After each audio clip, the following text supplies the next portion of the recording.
இன்றைக்கி நான் வந்து கேரட் சாதம் எப்படி செய்கிறதுன்னு சொல்லித்தர போகிறேன். வாங்க வீடியோக்குள்ளே போகலாம். நான் வந்து ஒரு 100 கிராம்ஸ் அரிசியை வந்து நல்லா சாதமாக வச்சு வந்து ரைஸ் வந்து எடுத்து வச்சுருக்கேன், ஆற வச்சுருக்கேன். அப்புறம் வந்து கேரட் வந்து ஒரு மீடியம் சைஸ் கேரட்டை 3 வந்து நல்லா திருவி வச்சுருக்கேன். எண்ணெய் தேவையான அளவு, அப்புறம் கடுகு, சீரகம், கடலைப்பருப்பு 3 சேர்த்து வந்து 1.5 ஸ்பூன் எடுத்து வச்சுருக்கேன். க்ரீன் சில்லி வந்து 2ஆக கட் பண்ணி 2 க்ரீன் சில்லியை 2ஆக கட் பண்ணியிருக்கேன்.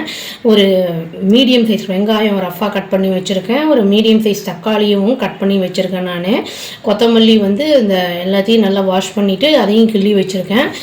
காரத்துக்கு வந்து காரப்பொடி வந்து எவ்வளோ தேவையோ அதை எடுத்துக்கலாம். நான் 1/2 டீஸ்பூன் எடுத்திருக்கேன். கரம் மசாலா வந்து அதுவும் 1/2 டீஸ்பூன் எடுத்திருக்கேன். உப்பு தேவையான அளவுங்க. இது வந்து எப்படி செய்கிறதுன்னு பார்ப்போம். இப்போ அடுப்பு ஆன் பண்ணி கடாயி வச்சாச்சுங்க. இப்போ எண்ணெயை ஊற்றிக்கலாம். நெய் போட்டு இதில் கொஞ்சம் ஆட் பண்ணாலும் நல்லாயிருக்கும், வாசனை ரொம்ப நல்லாயிருக்கும்.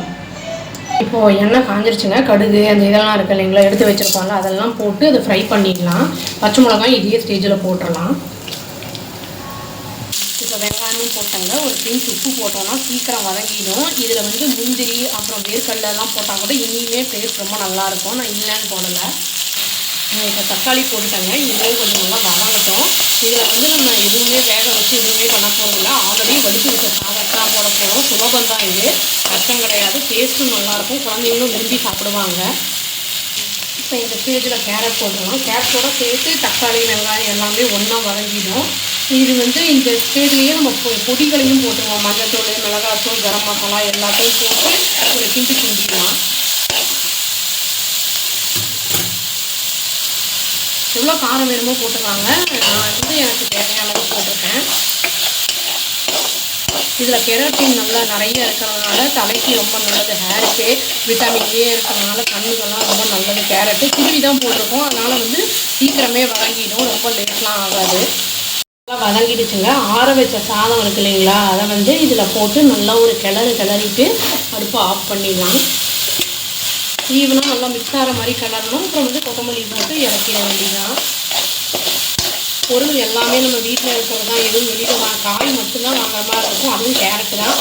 இது எல்லாமே நம்ம யூஸ்ஃபுல்லாக வீட்டில் பண்ணுறது தான். இது ஒரு வித்தியாசமான டேஸ்ட்டாக இருக்கும்.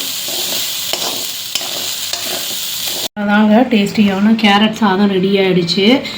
இதுக்கு வந்து நம்ம தயிர் பச்சடி, வெங்காயம் தக்காளி தயிர் பச்சடி போட்டுக்கலாம். அப்புறம் வந்து நம்ம அப்பளம் சாப்பிட்லாம், சிப்ஸு சாப்பிட்லாம். இதில் வந்து நம்மளுக்கு வந்து ரைஸ் வந்து கம்மியாக தான் தேவைப்படும். ஏன்னா தக்காளி வெங்காயம் கேரட்லாம் போடுறதுனால அதுவே வந்து நம்மளுக்கு ஃபில்லிங்காக இருக்கும். இப்போ கேஷ்யூஸு அப்புறம் வந்து வேர்க்கடலாம் போடும்போது க்ரன்ச்சியாக நடுவில் சாப்பிடும்போது வாயிலாகப்படும். ரொம்ப டேஸ்டியாக இருக்கும், ஹெல்த்துக்கும் நல்லது.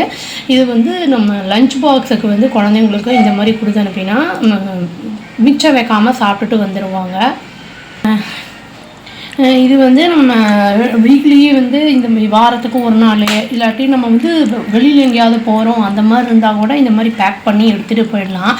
சில பேர் வெளியிலலாம் ரொம்ப சாப்பிட மாட்டாங்க, வெளியில் சாப்பிட்டா ஒத்துக்காதும்பாங்க. அந்த மாதிரி இருக்கிறவங்க தான் இந்த மாதிரி எடுத்துகிட்டு போனால் வந்து ஃபில்லிங்காகவும் இருக்கும், டேஸ்ட்டாகவும் இருக்கும். நம்மளுக்கு வந்து ஃபுட் பாய்சனிங் அந்த மாதிரிலாம் எதுவும் ஆகாது, ஸ்டமக் அப்செட்டும் ஆகாது. அவ்வளோதாங்க. Thank you. Please do like, share and subscribe our channel and click the all option and tap the bell icon. Thank you.